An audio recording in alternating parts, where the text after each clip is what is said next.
Welcome back to the channel. If you're new here, I'm so happy to have you. So my previous subscribers, welcome back to the channel. So for today's video in particular, we're going to be talking about and discussing part 2 of the previous video, the DNC bombshell report, the book that came out on April 1st. We're going to take a look and take a deep dive into Barack Obama, the former president of the United States, the 44th president. And we're going to take a look and find out was the book being fair to Obama and whether or not the information in that book was actually true, if any at all. I know a lot of you guys have a lot of opinions on this, and I myself am not putting my opinion in any of this. However, some of you guys have taken it out on me. So anyway, it is what it is. I really do not care. But anyway, let's go ahead. Let's begin. Let's find out what it is that we need to know in today's video, and we go from there. My friend and I were talking about it because I sent her the link, and she was like, "I don't think Obama did anything." So I want you to be able to hear her side of the story. I think it's really enlightening and very eye-opening. I think it's very important that we talk about it. She said, "I just did some research on this, and they're saying that in the book that Obama was working against her behind the scenes because he didn't think she could win, and that she was angry with him that he didn't endorse her up until like 4 or 5 days later." So I don't think she listened to him on the recount thing. She listened to her team because they said it would be very expensive to do a recount and embarrassing because there was no evidence of fraud. The book was written by two people, and who knows how accurate it is either. So I'd also want to keep that in mind as well for you guys, that we don't know how accurate this book is, if any at all. And I just want you to kind of like get into the idea that, listen, when I do videos on stuff like this, it doesn't necessarily mean that I'm trying to spread misinformation like that. It's just that we do also need to be able to talk about certain things. And, and one of those things we need to explore what happened, right? We got to get to that stage in this point of our collective mindset to understand, okay, what happened, what really went on. We need to be able to be more open and receptive to the plausibility and possibility that not all is what it seems, right? And we can't be punishing each other just because you don't like something that someone said. Anyway, and it's particularly the fact that I was just reading the article. I wouldn't even it wasn't my opinion, nothing like that. But anyway, besides the point, this video is being recorded on Wednesday, April 9th at 12:20 p.m. Eastern Standard Time. If you want to help out the channel, grow, you can do so by liking, comment, and subscribe, and hit the bell icon. Engaging with the content helps out the channel greatly. Again, this video is just for entertainment purposes only and for educational purposes only as well. I will put the link to that article in the description below. Again, remind you, it came out on April 1st, 2025. A little bit weird that it come out on that specific day, so we're going to ask to see if this is even a joke. Let's just ask that, because I'm curious too, My opinion is being put out of this. I'm not putting my opinion in, so do not even ask. Alright, so Spirits and Angels tell me about the article that came out, or the book that came out, basically talking about Obama and Vice President Harris and how obsessed she was and what happened during the 2024 election. You know what I'm talking about. The video I just did yesterday, part 1. This is part 2.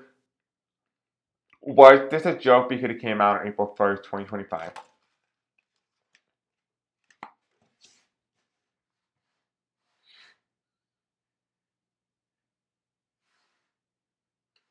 No, I'm actually hearing it was not a joke. I'm hearing in my ear, kind of audience, I'm hearing that this was the only date that they could pick that was the cheapest date for a release. Because it was like something to do with money and finances or something here. I don't know if that's true or not, but that's what I'm getting. We have the 10 of Wands, which means there's the struggle to push through, the struggle to publish this. I don't know if this person had issues with publishing or whatnot, but there were some issues and some hiccups along the way. We do have the 5 of Pentacles. There's a lot of loss here, ironically. There's a lot of loss around because of this trying to push through this book, and here you have a loss. That should be a loss. Like I'm seeing like these two individuals, I don't know what they were doing. They're trying to push this book in. They end up experiencing a lot of loss because of it. Like they take the hit. Is what I'm hearing. Like they take the hit. And then on the next card here, we have the 3 of Wands reversed, and this is my election night card. This is watching the election roll around. I'm getting the energy here that they're going to be punished for something. They're going to be punished for something. Something in that book says something, and it has to do with the president. Let's see, what's the top of the deck? We have the president, okay, of course. We have the chariot, which is slowness, something coming in slowly. This is trying to push through what happened, the side of the story. Here you have the Five of Pentacles, opposition working against you. And then we have the Three of Wands. Here reverse is the election night and wishful thinking. And here's reverse, is what happened. And the bottom of the deck here, we have your judgment. There's only I'm hearing there's a key accountability here, like there is some sort of information that's from the book that is in some way white lies. There's some lies in the book, that's for certain. That's what I'm getting. Again, this video is just for lights only and for entertainment purposes only. I'm not dragging the book through the mud, so I'm not legally liable for anything I do or say in this video. It does show me that there's some white lies here, but there's also some truth to the lies, if you will. That there's a little bit of the story. So you ever heard of like the story where like there's a little bit of truth in every religion, and you know if you combine them all, you get the real truth. Kind of like that. They're telling me here that the book isn't all be. It's not like 100% accurate. It's not even accurate to the divine way that it should be. But it is saying here that there's some personality of truth within the book. If you learn to read between the lines, you're able to get the truth more definitively. But it is also telling me here that if you take all the other books that's talking about the 2024 election, Harris and her campaign, and the Republican side, you start to put them all together, they start to have a pattern, and the pattern is the story that's hidden.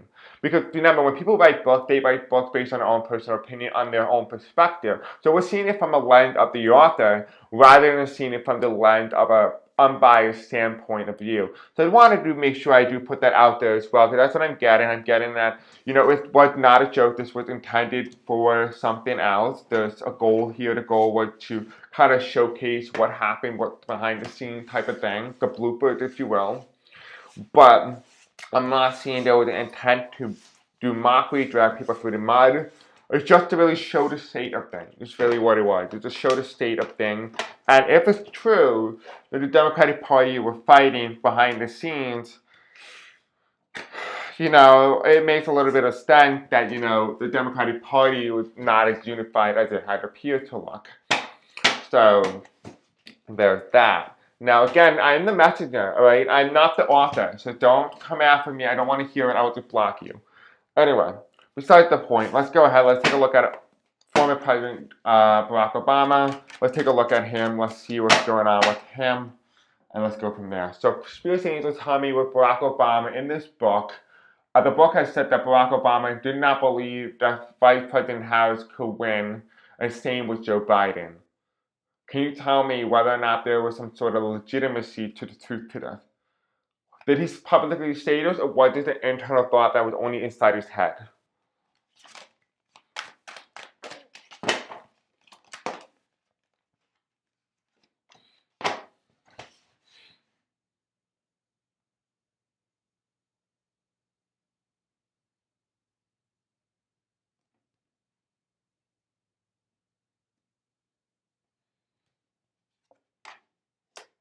Okay, so what I'm getting information from, I'm hearing from a guy that Obama saw Trump as a major threat. He saw Trump as a major threat, and he wanted to do whatever he can to eliminate that threat. The problem with this is that he told people who were very close to him. And however, we all know how that goes. When you start something and you start to say things about a certain individual, it gets out of hand and it gets exposed. You know, gossip, if you will. The fourth pentacle was they're missing the original intention of why Obama thought what he did. Obama in some way indicated that he, okay, again, it is for life purposes only and for entertainment purposes only. But it almost feels like as if Obama did say something along the lines. However, there was something that was missing from that line. And what's missing from that line is he does not believe that they could win fairly. Also, that he did not believe that they themselves have the stamina or the ambition to go up against him, because he will do whatever in his power to demonize them in a way that the American people will see them as demonic or evil or working against the American people, when in retrospect, the guy who's saying that, the guy who's projecting that, is the one who's after the demon and working against the American people. That is what he feared. He feared that. He said to his advisor, and I'm hearing the words here now, that, he did not believe Harris and Biden could win against such evil.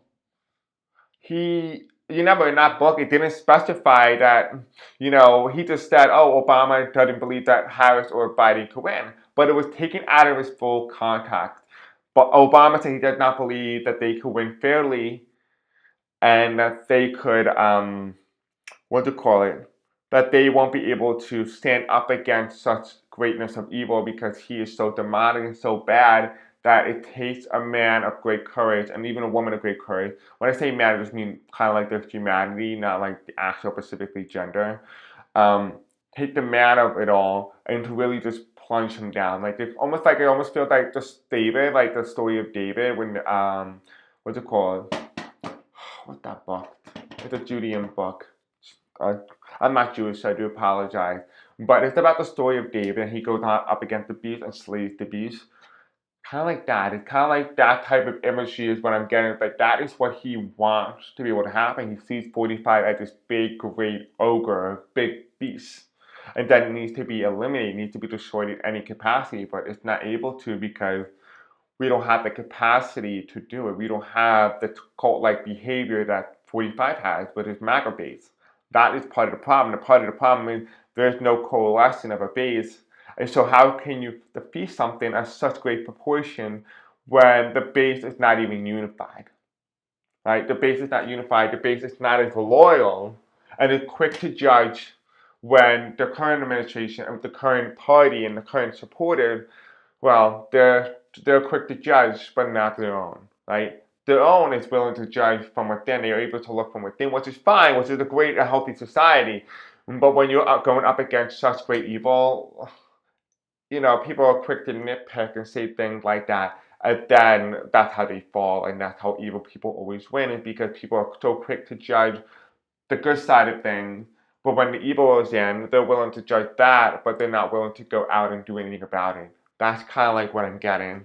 Obama understands that. Obama sees that, And here you have the next card is you have the 5 of swords. And the 5 of swords is a very interesting card because it's coming to me as like he sees a bully and he sees someone like, can we truly survive another term of 45? So who's really confronting and contemplating on whether or not the United States can actually survive another 45 presidency, particularly under the guidelines of the Project 2025 agenda. That was really what he was concerned about. So again, the book took words out of his context about his original intention, what his original beliefs were. This is what I feel like now that I'm hearing it from my head, and this is not my feeling, this is my opinion now. I hope that my screen just went black for a second. This is my opinion. Now that I'm reading it, I'm getting a better understanding about why Obama said what he did, and it was taken out of context. That's my opinion. Now I'm going back into the reading, not being opinionated. I just wanted to kind of like tell you, be able to differentiate myself from, Celestial Chris and also Chris, right? So there is that side here that we need to understand that there were things that were taken out of context to be able to drum up some sort of drama, if you will. And, these people, these authors, were coming in at a loss. So there was a reason that they did something, and they did it with the intention to not hurt the individual, but with the intention to drum money. So there was some sort of here that there was some sort of money problem, and they wanted to create revenue. In order to do that is to have people go fanatic about the book by making false claims or taking claims and switching it around to be able to make the story talk about it and get your publicity. No such thing as bad publicity, right? That's what 45 always says.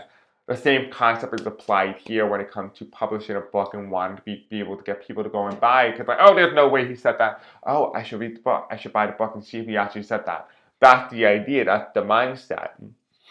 It's kind of sad, actually. And here, the final card here is for Obama. You have the 5 of Pentacles. The 5 of Pentacles not wanting to walk away. He just felt like in a way, he doesn't want the United States to lose its founding, its story, its history.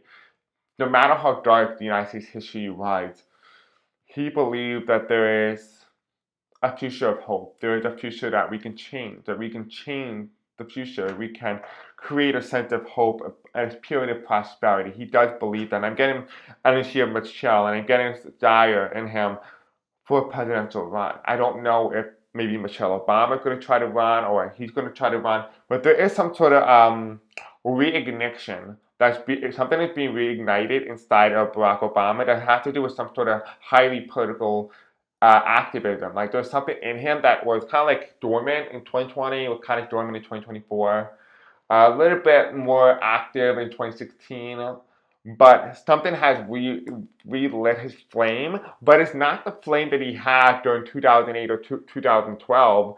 It was more sort of flame about the founding of like the guy who just left me, John Lewis, I think it was. I believe it was John Lewis. I do apologize if I got him incorrectly, but he unfortunately died, I think, around COVID, like during the time of COVID, and he was a representative, and he went out and protested for civil rights movements and stuff like that. I'm getting energy of like more of resistance rather than one of like hope and change, but more not like the presidential where everything is going to be okay, doesn't matter who you pick. This one was more about like an energy of like trying to force the change by being the change. Being the change maker. Makes sense, right? But he ran on that. The top of the deck here, we have the Ace of Wands. We have the Ace of Wands here. He feels like when things in government is not working as they should. And he understands that this is also part of his fault. And this is not my opinion. This is what the cards are saying. This is how he feels. He feels like he in some way contributed to this. He does feel like that. He feels like in some way he contributed to this. And he contributed to it particularly because the Tea Party movement in the United States during 2012, during the 2010 election and stuff like that, was very big. It was almost like a reset for the government, right? 45 tapped into that same party that disintegrated supposedly over the course of 5 years and was reassembled and remerged into MAGA. Right? So he in some way feels very much like it was his fault when it really wasn't. He was out of his control, but he didn't know. You can't blame yourself for something you don't know. And here is the Seven of Wands here. The Seven of Wands is also reversed, resistant to fight. They feel like he didn't fight hard enough. It's what he feels like. He didn't fight hard enough for the truth. Because it does here the Knight of Pentacles. He's coming in with something. Something's coming.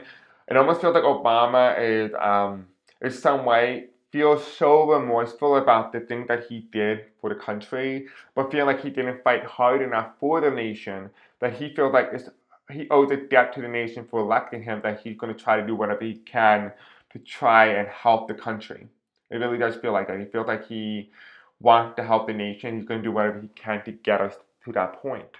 Now, I want to ask the question, and I know a lot of you guys might not understand this, but I'm going to try to the best explain to the best possible ability that I can, is that, during Obama time during the recession of 2008 and George Bush during that time period, the Japanese in the 1980s adopted an economic policy to avoid a recession. And in order for them to do that, what they did was instead of businesses going out of business or declaring bankruptcy or just, gone or poof or disappeared, instead they would enroll into government subsidies. The government will buy those businesses, pump it up with taxpayer dollars to make it appear as if it's producing money instead of closure and going to foreclosure, making the economy appear as inflated or artificial. This was adopted by George Bush toward the end of his term, was further enabled by Barack Obama, carried on through Donald Trump's presidency in 2017 into Joe Biden. It has officially been depleted. It has been eradicated. The department that handled artificial economy is starting to be disassembled, starting to be removed.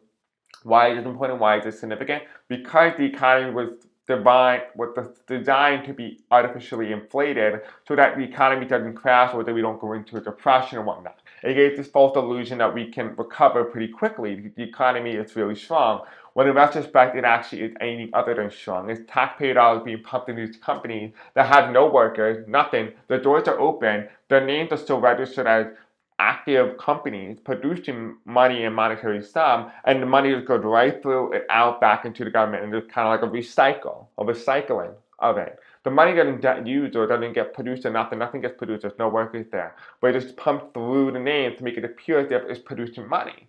And that's called artificial. It's also known as zombie companies. You can look it up. Zombie companies.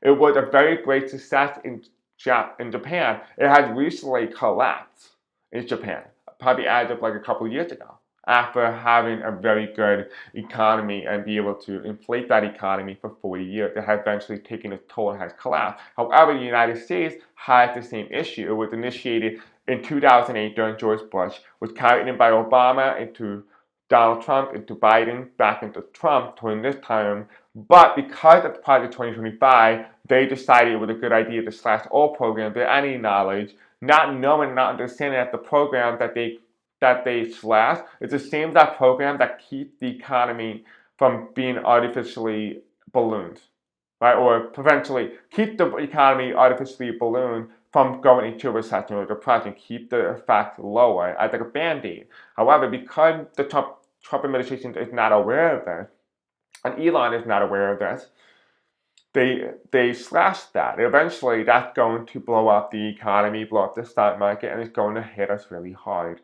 Because think about it this way: from 2008 all the way to 2025, right? That's a lot. That's more than 10 years. That's almost 20 years, right? 20 years of this happening. How many companies are actually zombie companies?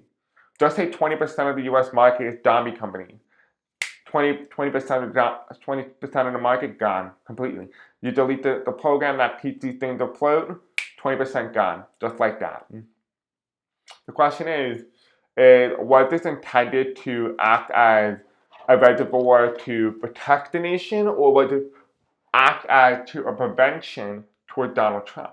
Because maybe Obama knew that Donald Trump was eventually going to become president. I know that's a little bit of a stretch, but it makes sense because Trump had initiated many times before that he planned himself to run for the presidency of the United States as early as 1988.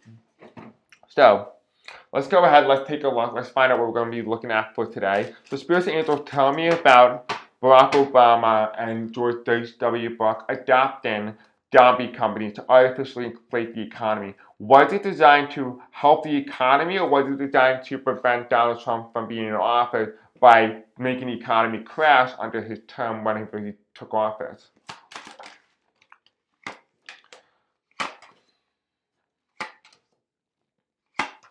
So here's what I'm getting. I'm getting the energy here from this reading that no, essentially, it was not designed to prevent Donald Trump. It was designed, though, to inflate the economy, like as I was saying. However, it could be something that could be used as a beneficial tool against the 45 regime by making him appear as if he is weaker on the economy, further dashing a lot of MAGA's people's hopes.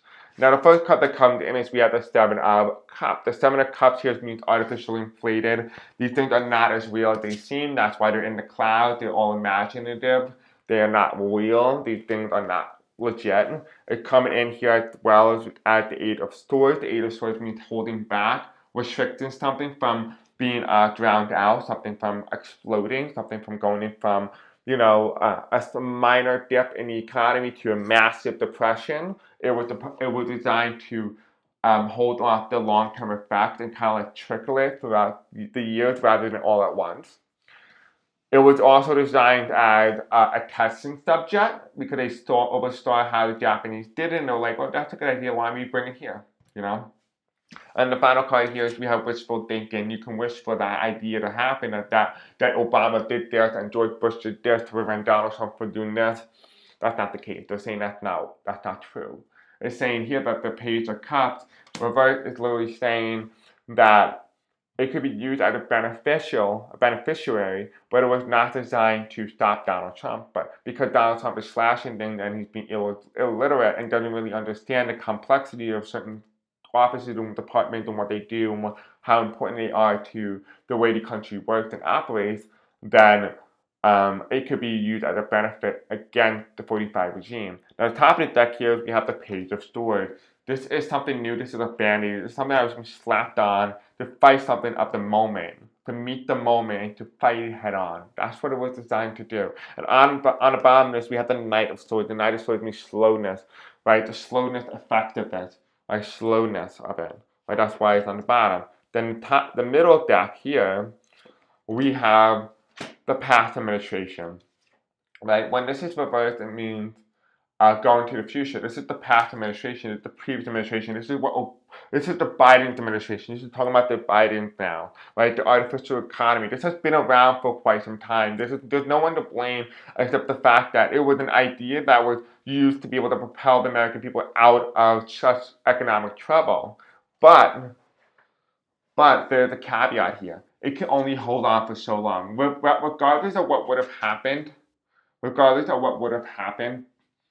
the economy and the Dami companies were not going to last. I mean, look at Japan. They didn't have a Donald Trump, and yet the economy crashed because of Dami companies. When does the Dami companies take over 40% of the market? It's inflated. There's not actual companies producing money or any sort of money at all. That's part of the problem. Eventually, when it starts to take up a huge percent, the economy becomes stalled. It becomes stagnant. Eventually, it crashes anyway. So regardless of what would have happened, it would have happened under 45. It would have happened a couple years later. We don't know what would have happened under national circumstances. But regardless at it all, at the key highlight here, we're looking at a job loss of at least 30%. We're not holding out job loss. We're looking at 30% of the market gone. Just like that. So again, the economy is inflated. I just wanted to ask the question because I find it to be really curious and very interesting. Considering the fact that we're talking about Obama, I was like, let me just talk about this for a second. Anyway, guys, I hope you guys enjoyed today's video. Don't forget to like, subscribe, hit the bell icon. I will see you all the next time. Until then, peace out. I love you. And I'll see you soon.